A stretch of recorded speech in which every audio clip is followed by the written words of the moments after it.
Hello and welcome to another episode of Web Dev 10-Minute Tips, where we address a web development tip or technique in 10 minutes or less. Web Dev 10-Minute Tips is sponsored by Shaper Enterprises Web Division, where building fast, responsive, and accessible websites is a standard, not the exception. In this segment, I'm going to demonstrate event delegation. Event delegation allows you to avoid adding event listeners to specific nodes. Instead, the event listener is added to one parent element.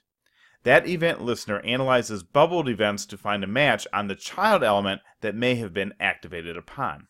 If you look at the example, I have 10 buttons. When I click each button, a message appears showing me what button was clicked.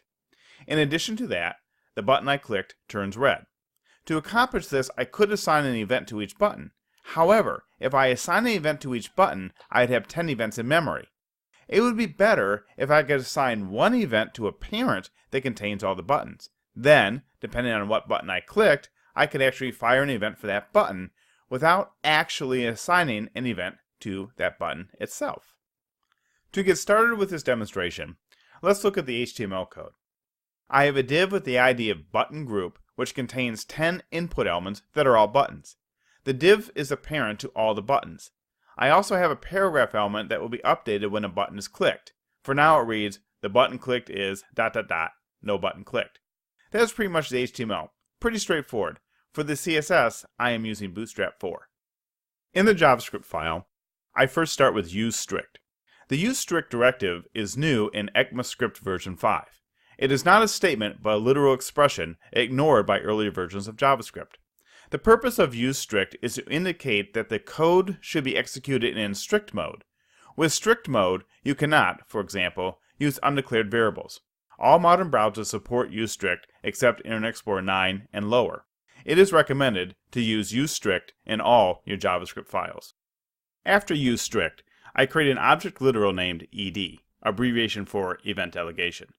I often use object literals to encapsulate my JavaScript in objects, so I avoid any name conflicts with other JavaScript that might be also included in a web application. The next line is the init function. The init function has ed dot in front of it.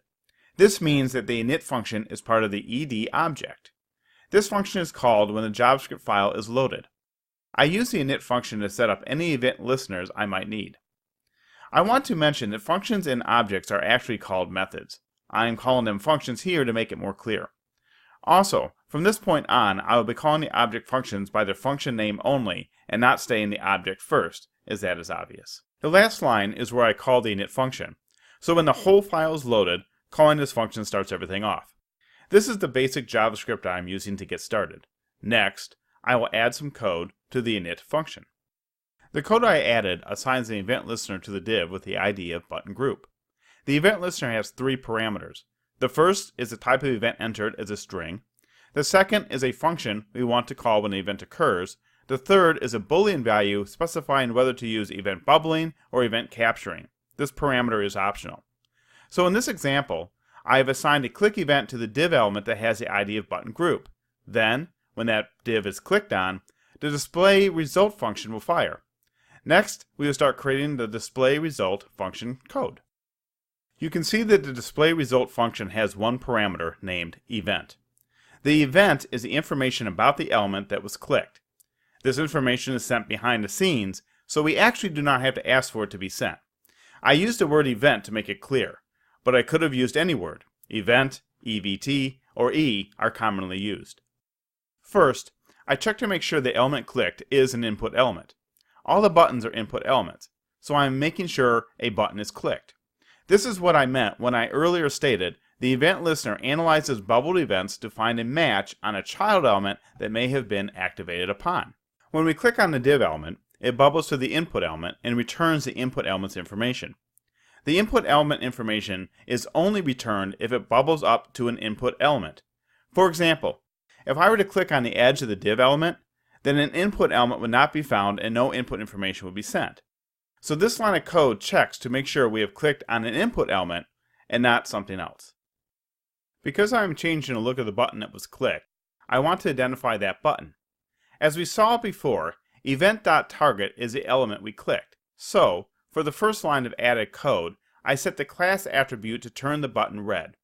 Then, I added the string the button clicked is, along with the button name, to the paragraph element. I get the button name by using the event.target.value property.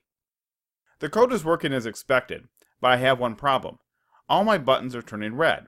What I want is only the button clicked to be red. The following code will fix that.